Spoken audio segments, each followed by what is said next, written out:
اليوم ضيفي مميز برشا. عرفتوش شكون؟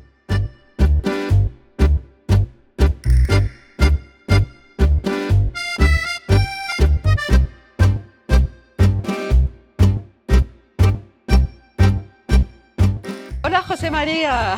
Salut, Ça comment va? vas-tu? Et Marhaba. toi? Ah là, merci beaucoup. C'est arrivé jusqu'à l'heure. Ah, tiens, il y a de bonnes choses ici. Exactement, un peu de Se la prépare. viande argentine et aussi merguez, Merguez, tunisien. boudin. Exactement, parce D'accord. qu'on aime de manger avec le pain aussi. D'accord. Et c'est un peu plus grand que nos merguez à nous. Hein? C'est des Exact- boudins. Exactement, mais on va D'accord. le couper après et on va le partager. D'accord. Assado. Donc ça c'est exactement. assado. C'est notre Génial. activité préférée pendant le week-end. Soit l'hiver, soit l'été. D'accord. On aime de préparer ça et manger en famille ou avec des amis. Magnifique. Non, Et c'est de la peut-être. viande bovine? C'est- Exactement, de la viande D'accord. bovine, exactement. On l'exporte partout dans le monde. D'accord. Il s'agit bien sûr de la viande halal. Oui. Donc on peut la trouver parfois ici en Tunisie et partout en Europe, en Afrique du Nord. Donc si tu veux, on peut passer à table. Parfait.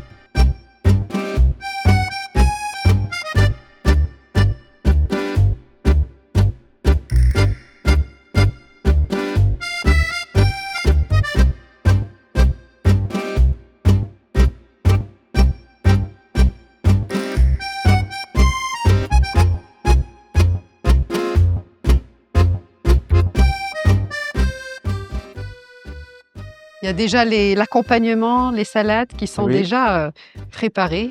Nous, en Argentine, Ah, hein, nous mangeons de l'assado, de Oui. barbecue, sur des assiettes en bois. en bois. Et même les couverts, Mhm.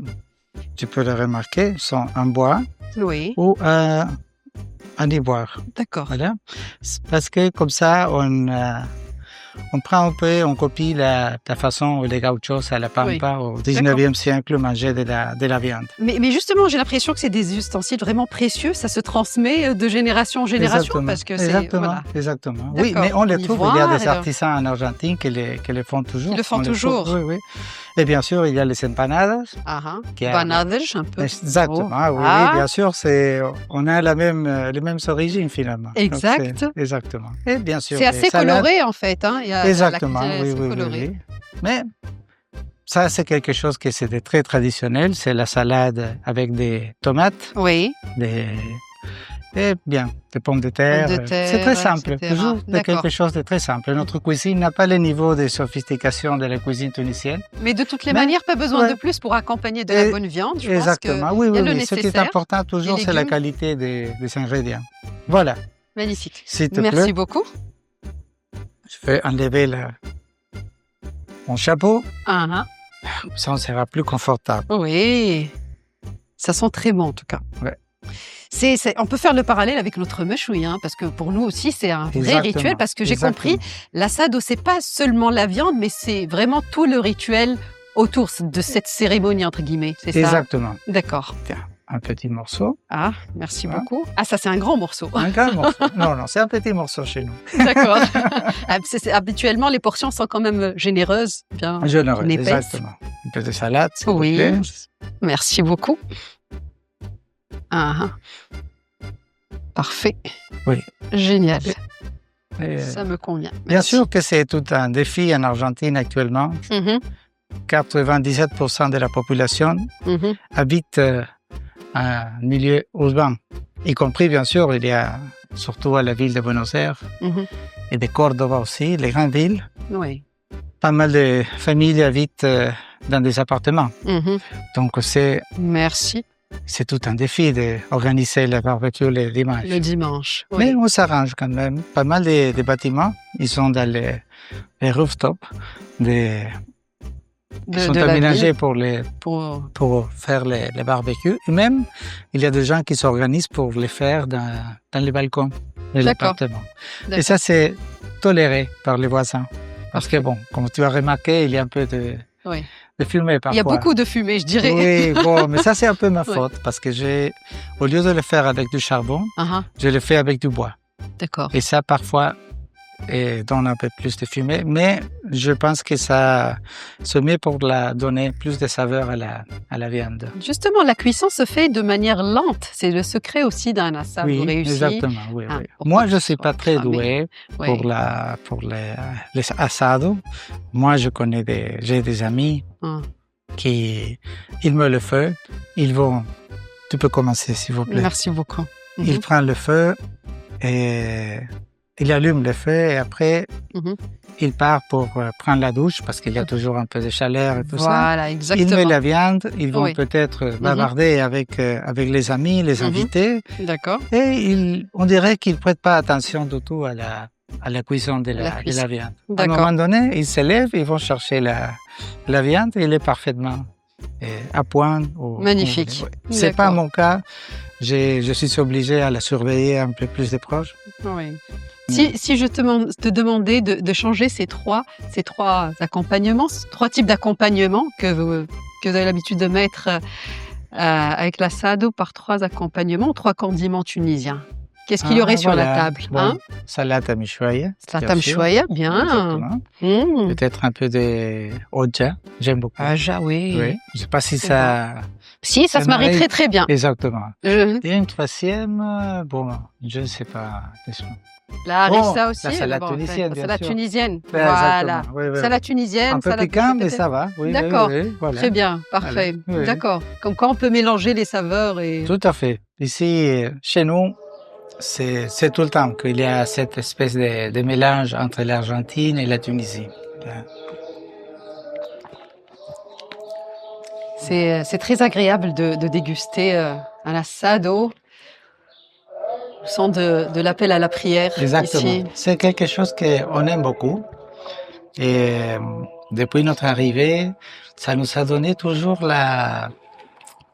comme la certitude qu'on est vraiment dans un pays qui est différent de le nôtre. Mais bon, nous sommes des diplomates, on aime la diversité, bien sûr. On aime de faire connaissance d'autres pays, d'autres habitudes. Et pour nous, chaque fois que j'entends la prière, c'est « Ah, voilà, je suis en Tunisie ». Oui. Ça me rend heureux. Oui. Donc, c'est vraiment très un peu comme un petit rituel pour nous. Oui, c'est apaisant. Lorsque nous sommes ici dans les jardins, ou même si on est dans le chambre en train de lire, et la lecture est interrompue par l'appel. L'appel à la prière. Mais c'est quelque chose, c'est comme un souvenir chaque jour que nous sommes ici en Tunisie. Exactement. Voilà, même, bien sûr, si nous ne sommes pas des musulmans, mais c'est quelque chose de très beau, très belle. Magnifique. Magnifique. Et je vois ici qu'il y a un pot, donc issu de la poterie de Ségenène, aussi à ces petits pots-là. Oui. C'est la poterie de Nabeul. Quelque chose qu'on a décidé depuis notre arrivée avec Fabienne, c'était de vraiment profiter de notre séjour. Tu sais que parfois, ça peut être un peu plus court, un peu plus long. Donc, on a vraiment pris la voiture et seul ou avec nos garçons ou avec des amis, on a vraiment voyagé partout en Tunisie. Et peut-être c'est pas la plage, c'est qu'on aime le plus. Peut-être on aime beaucoup la plage, bien sûr, surtout la mer Méditerranée, mais c'est surtout l'idée de partir à découverte de l'intérieur de la Tunisie, des choses qui n'existent nulle part ailleurs. Par exemple, Chénini, Douillet, Tataouine. Oui, c'est toute une partie de l'histoire de la Tunisie. Bien sûr, les passés carthaginois et romains. La première ville, c'était quoi, la première découverte? Ah, la ville de Mahdia. À part Tunis. Mahdia. Oui. Nous sommes arrivés en 15 octobre, le jour de l'évacuation. Moi, je l'ignorais à ce moment-là. Je suis désolé. Et 15 jours après seulement, nous sommes partis vers Mahdia, chez les Dar d'Anan. Un Tunisien qu'on a fait connaissance les premiers 15 jours que nous sommes arrivés. Et nous sommes arrivés à la presqu'île. C'était magnifique. C'était l'été déjà terminé. Il y avait peu de monde. C'était la calme absolue. On s'est promené à côté du cimetière et les châteaux forts turcs, l'ancien port punique. Pour nous, c'était comme une espèce de rêve de voir toutes ces choses ensemble. Imagine-toi qu'en Argentine, un village qui a été fondé, disons, 1720, par exemple. C'est la ville où ils fabriquent les couteaux et les couverts. Et c'est 300 ans, pour nous, c'est déjà ancien. Oui, d'accord. Tandis qu'ici, bon, c'est des, à partir de 1000 ans, les voilà, choses commencent à avoir un peu des couleurs. C'est différent, oui. Oui. La Tunisie, c'est un très beau pays pour visiter avec des amis. Oui. Parce qu'on est toujours très bien accueillis partout. Et vraiment, il y a des endroits qui sont toujours à découvrir. Et justement, l'accueil, comment vous avez trouvé l'accueil? Parce qu'on parle toujours de chaleur tunisienne par rapport aux Argentins. Moi, je n'ai pas visité l'Argentine. Mais j'ai un échantillon extraordinaire. Ça, c'est quelque chose que je pense nous ressemble. D'accord. L'Argentin est aussi très accueillant, comme les Tunisiens. Et c'est pour cela peut-être que on se sent chez nous ici. Malgré, bien sûr, que pour nous, la langue, ça peut être difficile. Mais la distance avec notre famille.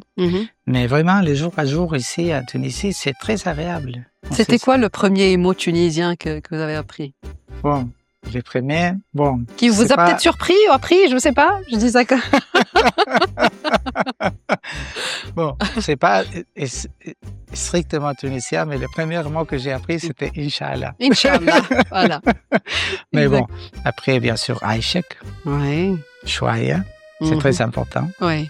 Et lorsqu'on arrive, il y a 1000 choses à faire pour trouver une maison. Il faut que les ménages arrivent. Il faut visiter, faire connaissance de tout le monde.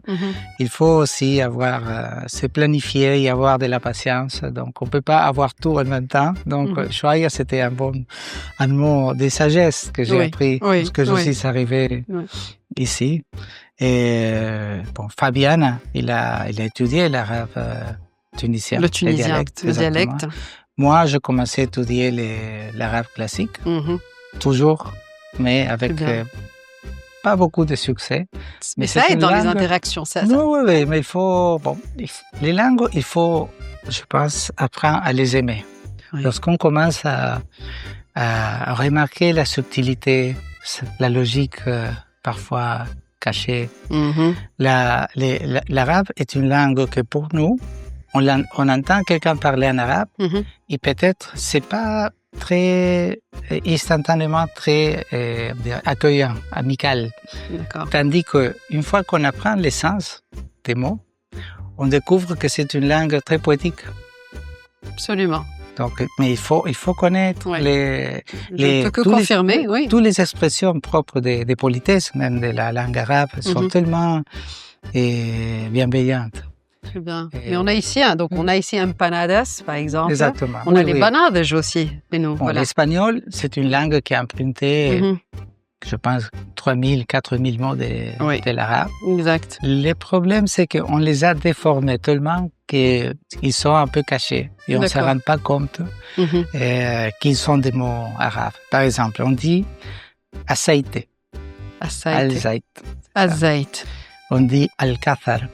Un château fort, c'est al-Kathar. Mais bien sûr, je ne connaissais pas l'origine de chaque mot jusqu'ici. Et bien sûr, il y a des mots que l'arabe a empruntés à toutes les langues. Par exemple, almirante, c'est amiral. C'est un grade dans la marine. Voilà, c'est un mot que toutes les langues... les français, l'italien, l'espagnol, l'anglais. Il y a aussi alfajor, je ne sais pas si je prononce. Alfajor, c'est un dessert, mais ça provient en fait de al-fakhr, c'est une caractéristique. Ah voilà, tu m'as appris quelque chose. Alfajor, ça provient de al-fakhr pour dire luxueux en fait, un dessert. Al-fakhr, c'est luxueux, mais parlant de ce dessert-là, alfajor, c'est. Vous êtes plutôt alfajor, par exemple, ou makrouz de Kérouan avec les dates. Plutôt alfajor ou makrouz tunisien. Ah, c'est difficile, mais je pense que en fait. Voilà. Je vais sortir par les côtés. J'aime beaucoup le cac. Le cac, d'accord. Asida tunisienne, ou dulce de leche? Dulce de leche. Oh, ça c'est difficile. Hein? Ah, Voilà, là-bas, je dois admettre que je préfère le dulce de leche. d'accord. Je peux pas te mentir. J'essaie de pousser Mais- un petit peu, Non, de non, tirer non, un mais- petit peu de mon côté. Tu vois, ici, nous, ici à la maison, normalement, on mange tunisien. Ah, Oui, oui, oui. Bien. exactement, oui. d'accord. Et nos garçons, nous avons deux garçons de 24 et de 22 qui ils font leurs études en France Mhm. actuellement. Chaque fois qu'ils nous rendent visite, Oui, le moment de partir, ils remplissent leurs valises comme tous les étudiants tunisiens exact. avec de la hadith, avec des Ah soupes. oui, exactement. d'accord. Oui, oui, oui. D'accord. Des gâteaux aussi. Du thon, des gâteaux. thon. Bien sûr, des macroutes. Il aime beaucoup les macroutes. Les marques, voilà. C'est- oui, D'accord. oui. Voilà. On a déjà, après presque 4 ans ici, bien sûr, Ouais. la partie la plus, si tu veux, la plus difficile, c'est déjà passé. Maintenant, on connaît déjà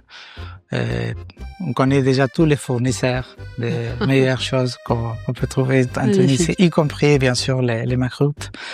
Il y a, c'est pas pour faire de la pub, mais c'est trouve au gramme. Pas loin d'ici, oui. Pas loin d'accord, d'ici, oui. exactement. C'est vrai qu'on a un savoir-faire exceptionnel en Tunisie pour, Oui. pour la pâtisserie, pour les... Surtout les sucreries. Oui. Ouais, c'est exceptionnel. Oui. Vraiment. Ouais. Exactement. Oui, oui. Ouais. Mais d'ailleurs, c'est pas une cuisine si différente de la nôtre si on tient compte que nous aussi, dans notre cuisine, nous aimons l'huile d'olive, par exemple. Voilà. C'est une composante essentielle de notre cuisine. oui. Ça, c'est... Plus chez vous que chez nous, Mhm. mais on est en train de la récupérer. Inch'Allah, dans l'avenir, on va voir plus de l'huile d'olive tunisienne en Oui. Argentine. Se promener dans un espancia ou bien dans un champ d'oliviers tunisiens pour prendre l'air. Voilà. Tu sais, Moi, je connais pas l'espancia, mais les estancias je connais sont les- très- estancia, voilà, je disais estancias sont espancia, très- voilà, je connais Non, pas non, encore mais le... très très belle. Mais tu sais, je pense que l'un des souvenirs les plus beaux que j'ai, c'est un jour on était dans un dard qui est entouré des oliviers. Mhm. C'était toujours l'hiver, donc il faisait froid. Je me suis levé de très bonne heure et il y avait de la brume qui était toujours collée au sol et entourait tous les champs d'oliviers. Et tout à l'horizon, il y avait le soleil qui s'élevait.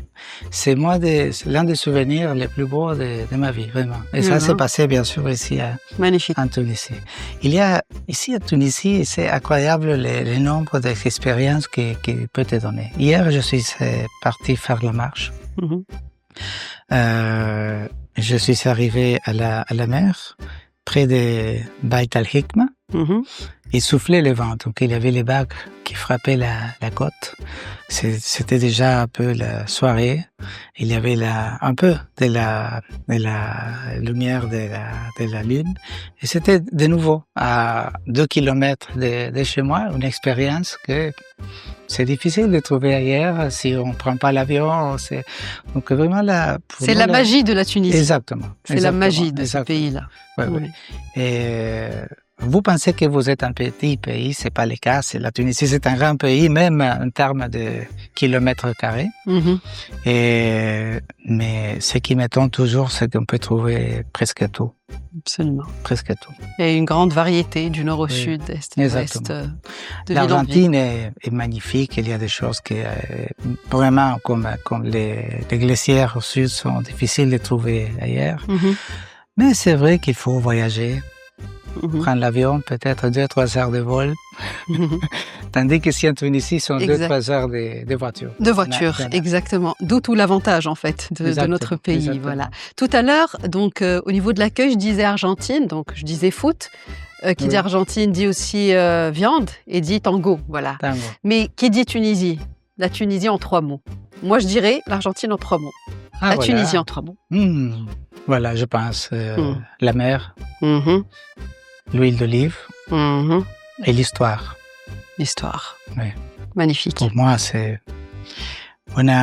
les jours que j'ai appris qu'on allait venir ici comme ambassadeur en Tunisie, moi, j'ai eu la sensation d'être transporté à Carthage.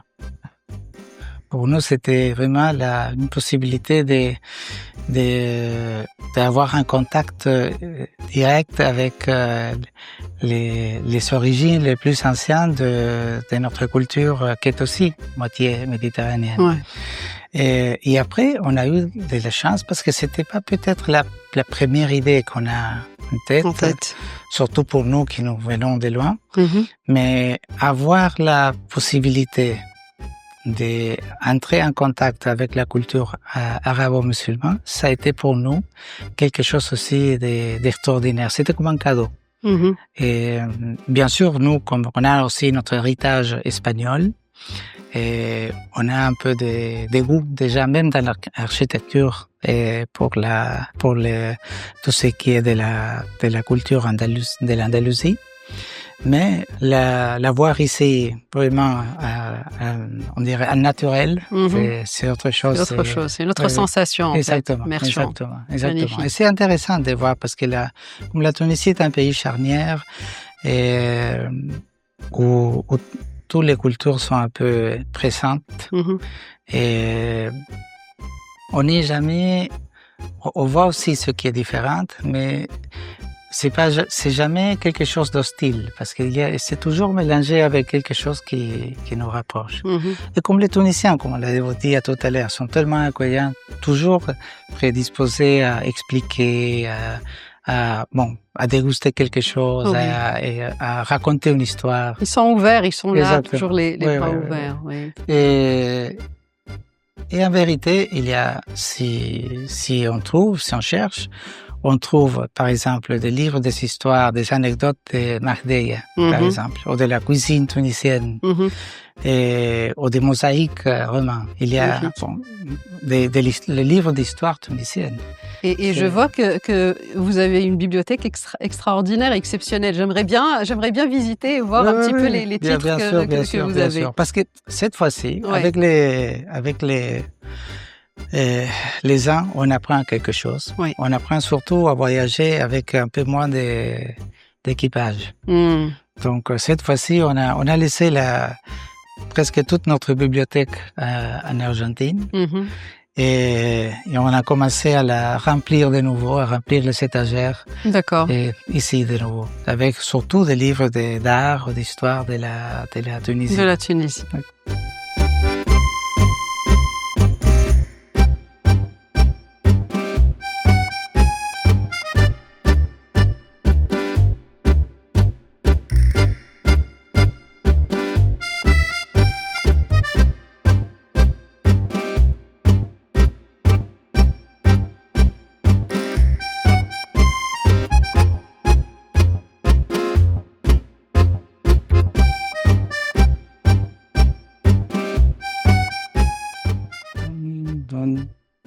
Voilà. Au niveau du livre. Il y a 7 livres que certainement tu connais. Ce sont les Al-Muqaddima d'Ibn Khaldoun. Al-Muqaddima d'Ibn Khaldoun. Et comment? Exactement. Bon. Ouais. C'est un auteur que j'ai découvert ici, en Tunisie. D'accord. Il est magnifique, vraiment, d'une modernité étonnante.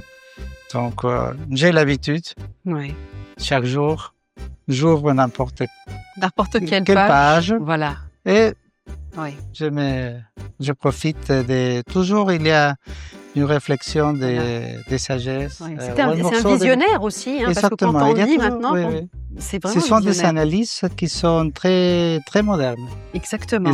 Donc, au début, j'avais lu à propos d'Ibn Khaldoun, exactement à propos de sa modernité, son actualité.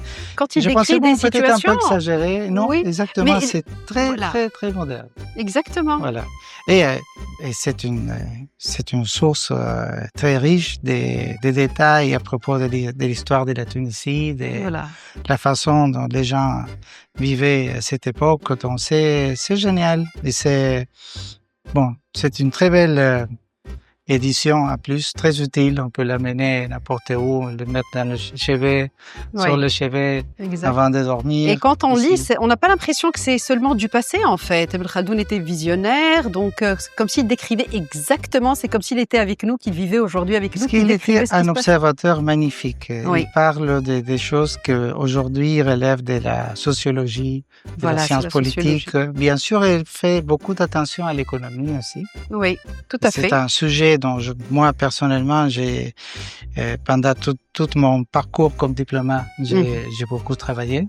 D'accord. Et j'étais toujours convaincu que les diplomates d'un pays comme l'Argentine, un pays en voie de développement, comme la Tunisie,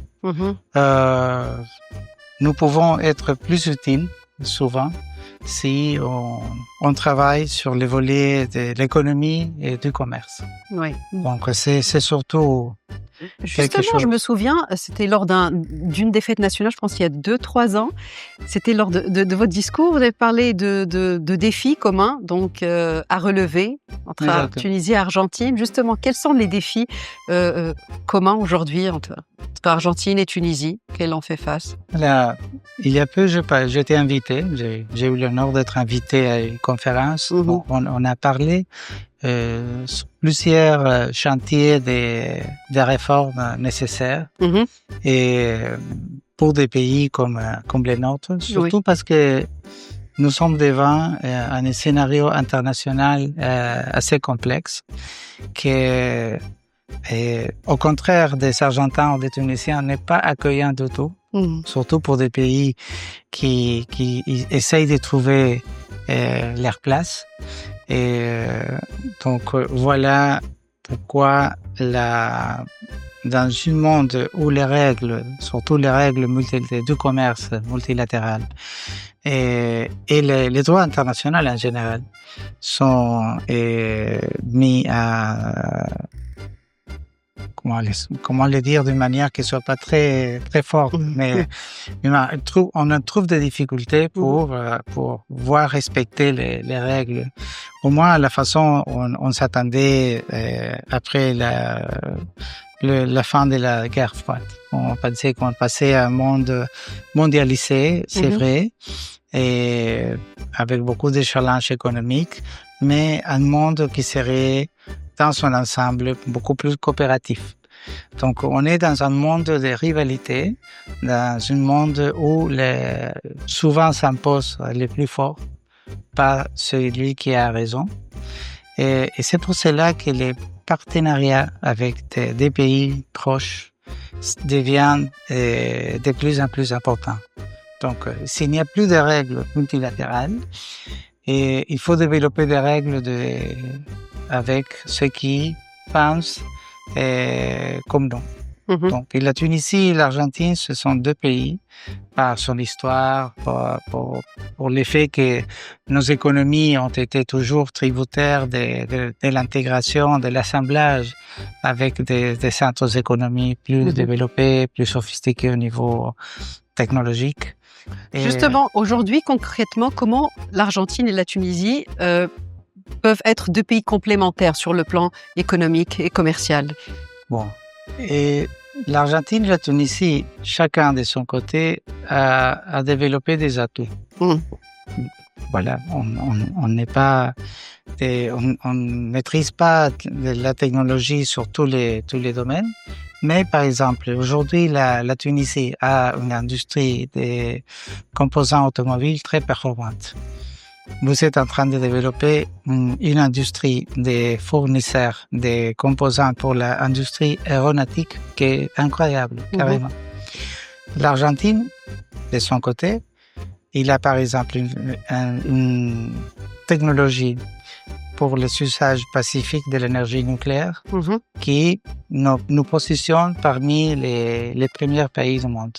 Aujourd'hui, l'Argentine maîtrise, par exemple, une technologie de réacteurs nucléaires modulaires que seulement 6 ou 7 pays en plus peuvent le développer. D'accord. Ça, c'est une forme d'énergie pour l'avenir. Surtout, par exemple, l'intelligence artificielle est très énergivore. Oui. Donc, pour des pays comme l'Argentine, les réacteurs nucléaires des capacités moyennes peut devenir une solution. Pour la Tunisie, il y a peut-être d'autres options, comme les photovoltaïques ou les éoliens, mais à côté, en parallèle au développement de l'énergie nucléaire pour la génération d'électricité, il y a tous les usages médicinaux de l'énergie nucléaire, par exemple. Et là-bas, il y a, je pense, un chantier intéressant de développement en commun. Il y a aussi, bien sûr, la biotechnologie. La Tunisie s'était spécialisée dans la culture de l'huile d'olive, par exemple. Donc, à propos des oliviers, il y a beaucoup de choses que vous connaissez. Pour nous, c'est relativement récent. L'Argentine peut, de son côté, apporter tout notre savoir-faire pour améliorer les races bovines, améliorer leur productivité, par exemple, et diminuer la dépendance de la Tunisie des fournisseurs étrangers. Donc, il y a des chantiers de coopération, des échanges, parce que je pense que l'Argentine et la Tunisie, nous sont des pays lointains. On ne peut pas, bien sûr, se substituer au rêver que nos relations gagnent de l'importance comme avec d'autres pays. Il y a beaucoup, c'est le facteur distance, ça compte beaucoup. Exactement. Oui, ça c'est clair. Oui, c'est pas sur la quantité qu'il faut travailler, il faut travailler sur la qualité. Exactement. Donc même s'il y a des petits chantiers qui s'ouvrent chaque jour, ça c'est déjà pour moi quelque chose d'extraordinaire. On va voir prochainement une société argentine qui va participer dans un appel d'offres que le gouvernement tunisien organise pour avoir installé des radars météorologiques. Donc, nous serons heureux de remporter, ou peut-être pas, peut-être oui. Mais en tout cas, moi, je suis déjà ravi qu'une société argentine bien ici, nous rend visite, s'entretient avec les experts tunisiens qui travaillent sur ces chantiers. Et bon, et si un jour les radars tunisiens sont d'origine argentine, ça serait magnifique. Donc, mais ce sont des petites choses que chaque jour on essaye de. Secteur à explorer, oui. Exactement. Bien sûr. On a au début de l'année, on a eu un représentant de l'association de football de l'Argentine. Et comment? Nous sommes allés plusieurs villes de la Tunisie, y compris Sousse, Bizerte, bien sûr, Tunis. Et les Tunisiens sont très portés sur le football. Hein. Voilà, les Tunisiens, comme les Argentins, ils aiment beaucoup les football. C'est un point qui nous unit, exactement. Il y a de très bons joueurs tunisiens. Il y a des clubs de football tunisiens qui sont avec. Vous avez un club préféré ou un joueur préféré? Oh, ça c'est difficile. Ah, ça c'est difficile. Mais moi, j'ai eu une expérience qui m'a beaucoup touché.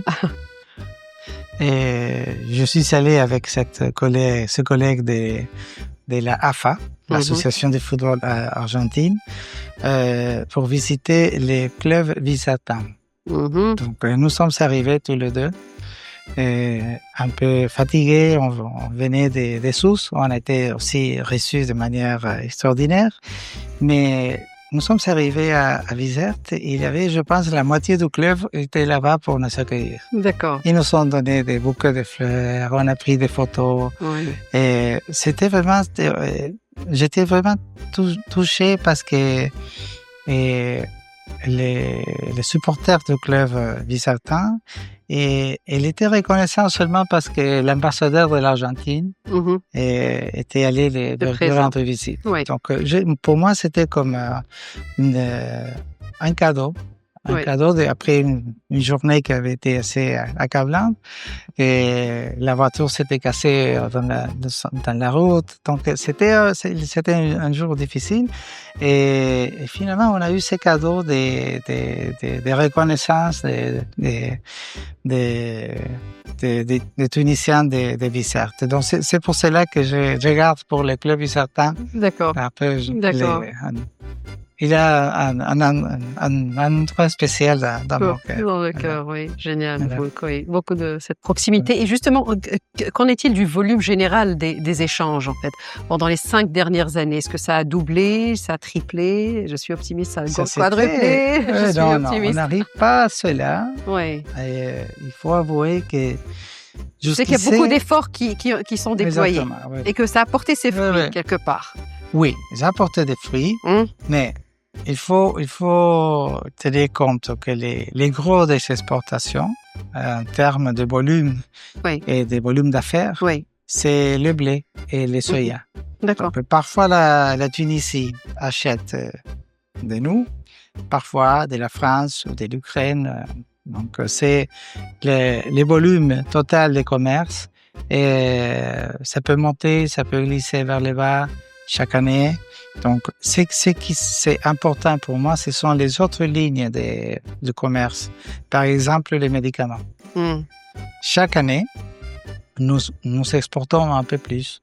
D'accord. Et c'est ça, tout cela, c'est grâce à des partenariats entre les sociétés tunisiennes et les laboratoires argentins. Oui. Oui. C'est pas un travail de mettre les médicaments dans un conteneur et on les envoie de l'autre côté de la mer. Oui.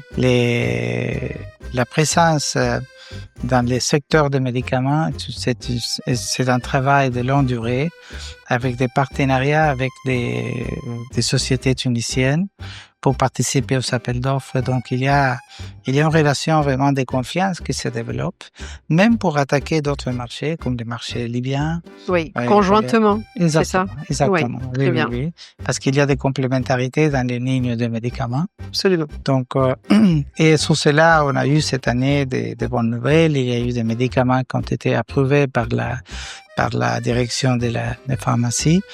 Et donc, il y a déjà des projets pour la manufacture des médicaments ici en Tunisie pour être exportés en Afrique et au Moyen-Orient. Ouais, donc, ce sont des projets. Ça peut devenir une force de frappe, exactement. Si on le compare avec un laboratoire européen, peut-être c'est pas grand-chose.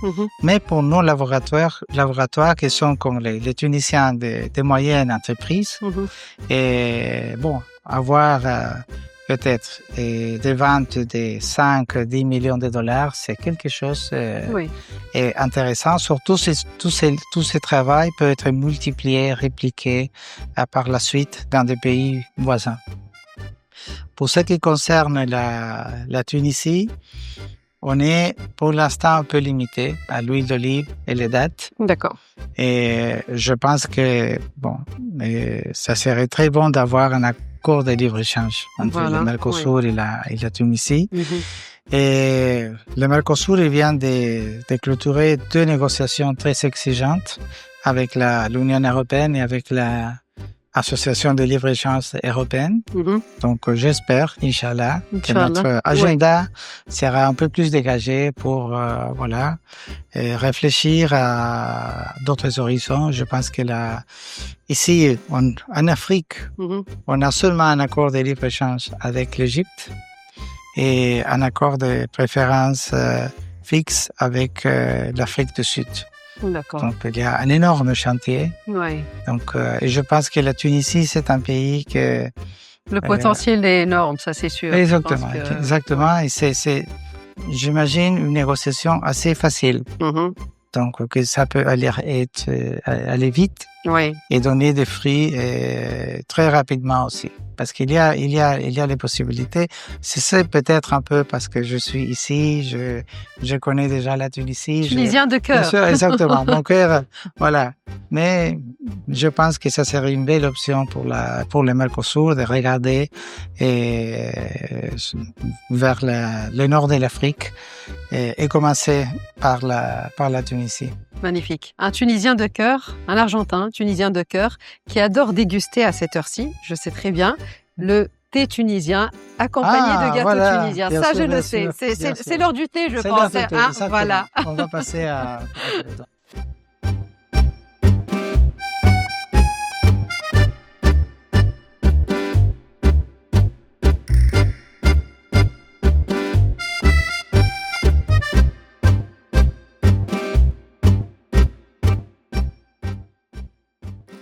Voilà, un assortiment des sucreries tunisiennes et argentines. Tu vois? D'accord.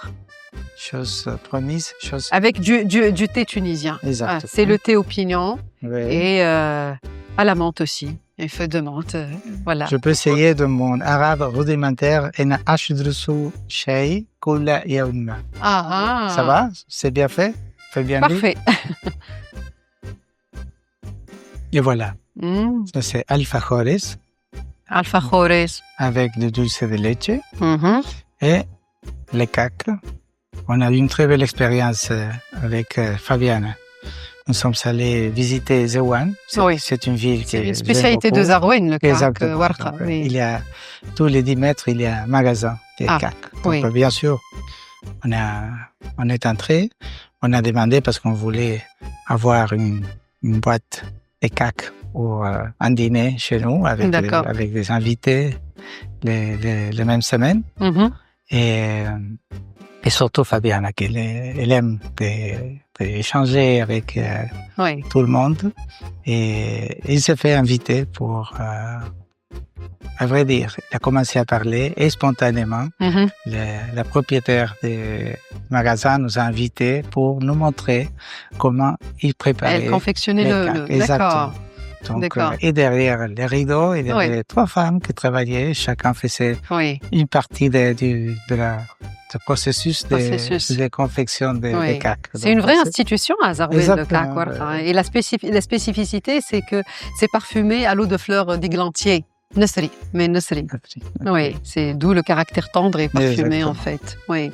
Voilà, C'est ça bon. c'est un peu plus simple, mais c'est avec du coco. Du coco, oui. Exactement. D'accord. Et- Mais ça, c'est en toute occasion, ou bien c'est des occasions particulières. Non, c'est à toute C'est à occasion, toute surtout occasion.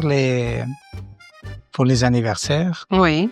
Et on les prépare si on va pour un pique-nique par exemple, tu peux mettre dans une boîte hermétique. C'est Exactement. pratique. C'est vrai que Oui, c'est c'est pratique. pratique. Oui. Et, Oui. mais surtout pour les week-ends à l'heure du thé, Ah, au tomate. ok. Et bon, on prend une petite morceau de maïzena de dulce de leche. D'accord. Mais c'est costaud, hein? Oui, d'accord, oui. On a ici le cake, on a aussi la Oui. samsa ici. Oui. Oui. On a la Ça, baklewa. c'est délicieux aussi. Oui, Ça, samsa c'est avec différentes notre farces. fournisseur, peut-être. Mhm. C'est magnifique. Ça ou ça? Alors, on va commencer par les sucreries Les tunisiennes. sucreries, d'accord. Moi, je te dis déjà que j'aime beaucoup les Le cakes. cake. Et moi, ma préférée, c'est la samsa. Voilà. Ah, voilà. Très bien. Vas-y. Merci beaucoup. C'est fondant, hein? Sur les yeux. Mm. Je pense que j'ai pris un trop morceau. Elle est excellente, la samsa. Bien parfumée, croustillante de l'extérieur et fondante de l'intérieur. Tout à fait. Comme on entend toujours des gens autour des cakes, comment ils cachaient les bijoux dedans, À l'intérieur. à l'intérieur. L'ingéniosité de l'être humain. Tout à fait. Tout à fait. Et aussi encore un exemple de toute la longue histoire qu'on peut découvrir ici.